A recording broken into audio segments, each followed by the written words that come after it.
Welcome to smart जीकेमा तपाईहरु सबैलाई स्वागत छ।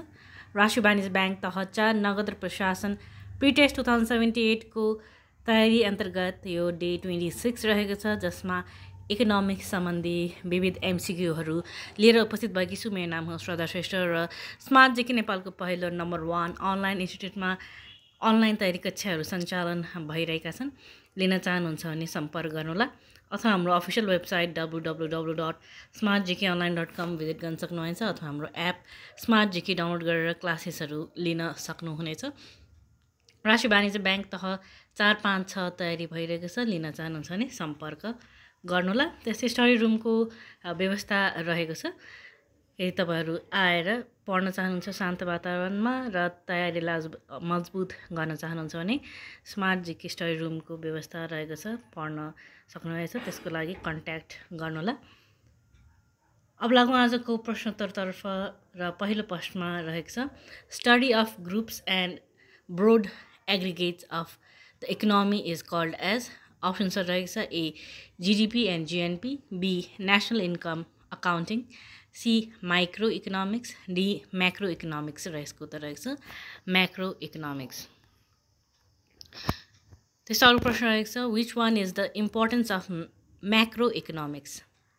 अप्सन रहेको छ A to achieve higher level of gross domestic product, B to achieve higher level of employment, C stability of prices, D all of the above र यसको उत्तर रहेको छ अल अफ द अबव। त्यसै which one is the tools of macroeconomics? Options रहेको छ ए fiscal policy, B monetary policy, C income policy, D all of the above र यसको उत्तर रहेको छ all of the above। त्यस्तै macroeconomics mainly deals with determination of income and dash। Options रहेको छ ए expenditure, B employment, C distribution, D investment र यसको उत्तर रहेको छ employment। Macroeconomics mainly deals with determination of income and employment। This question is the variables that explain about the aggregate or overall nature of the economy are called. Options are A microeconomic variables, B macroeconomic variables, C both A and B, D none of the above र यसको उत्तर रहेको छ macroeconomic variables। This question is macroeconomics deals with 4 major factors. What are they?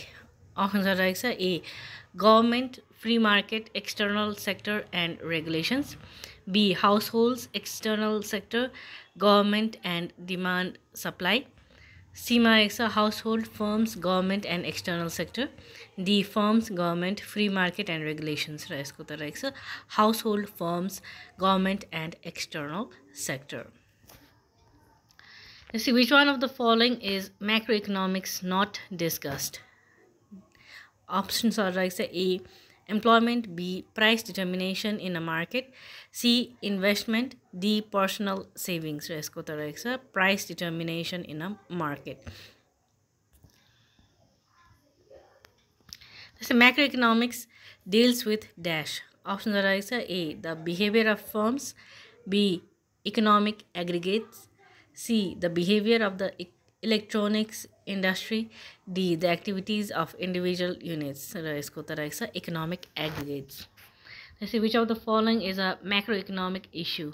Options are A how federal government budget deficits affect interest rates, B the cause of a decline in the price of peanut butter, C what determines the amount a firm will produce, D how a rise in the price of sugar affects the market for sodas र यसको उत्तर रहेको छ how federal government budget deficits affect interest rates। ए नम्बरको चाहिँ म्याक्रोइकोनोमिक issue हो भने अरू जुन बीसी र डी को रहेको छ तिनीहरू चाहिँ माइक्रो इकोनोमिक इस्यु अन्तर्गत पर्दछन्। त्यस्तै अर्को प्रश्न रहेको छ which of the following is an issue in macroeconomics. Options are A the purchasing decisions that an individual consumer makes, B the effect of an increase in the tax on cigarettes on cigarette sales, the hiring decisions that a business makes, D the effect of increasing the money supply on inflation र यसको त रहेछ the effect of increasing the money supply on inflation. त्यसै macro economic topics include options रहेको छ A the impact of government regulation of markets, B total nationwide employment, C studying what factors influence the price and quantity of automobiles, D studying the determination of wages and production cost in the software industry र यसको त रहेछ total nationwide employment. So macroeconomics is the branch of economics that studies options रहेछ ए prices of individual goods, B important as opposed to trivial issues, C the way individual markets work, D the economy as a whole। यसको त रहेछ the economy as a whole. अर्को प्रश्नमा रहेको छ the study of inflation is a part of options रहेको छ A macro economics, B micro economics, C descriptive economics, D normative economics र यसको त रहेछ म्याक्रो इकोनोमिक्स।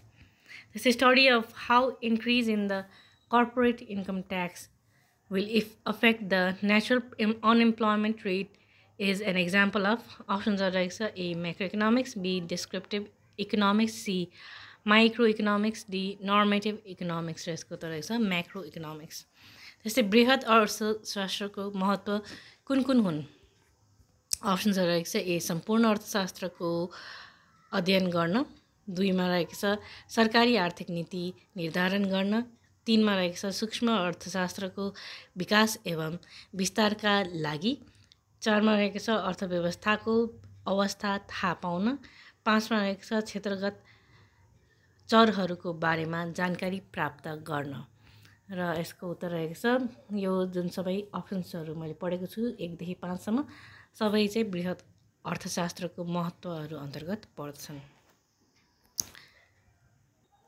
त्यस्तै अर्को प्रश्नमा रहेको छ म्याक्रो इकोनोमिक्स थ्योरीका प्रतिपादक कसलाई मानिन्छ?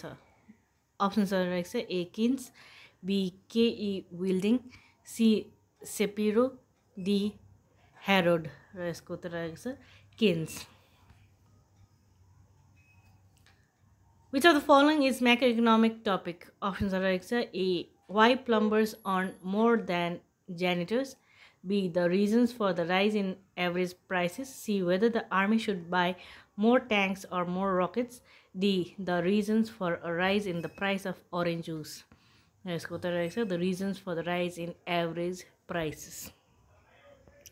त्यसै the income of the nation during the particular period of time is called as options are रहेको छ A national income, B macroeconomics, C microeconomics, D GDP र यसको उत्तर रहेको छ national income। त्यसै net national product is equal to options are रहेको छ A GNP minus depreciation, B मा रहेको छ GNP plus depreciation, C मा रहेको छ GNP minus personal income, D मा रहेको छ GNP plus personal income र यसको उत्तर रहेको छ GNP minus depreciation।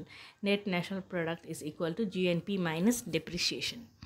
त्यसै the total market value of all newly or currently produced final goods and services within the geographical boundary of a nation during the particular period of time is called as options are रहेको छ A gross domestic paper, B gross direct production, C gross domestic product, D gross domestic people र यसको त रहेछ gross domestic product।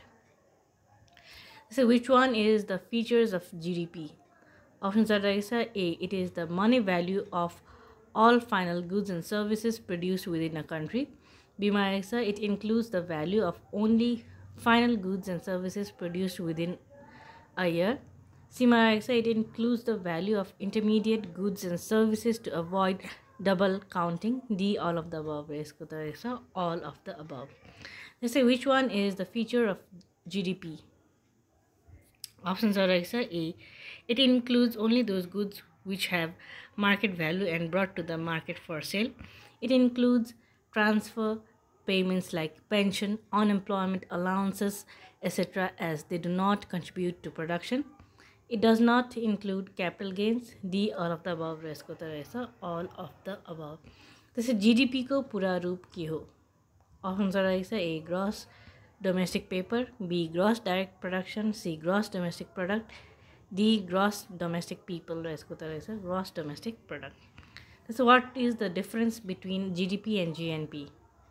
Options रहेको छ A GNP does not account for depreciation, B GNP includes payments to domestically owned factors of production abroad, C GNP includes indirect taxes but FDP does not, D GNP does not include government transfer payment but GDP does.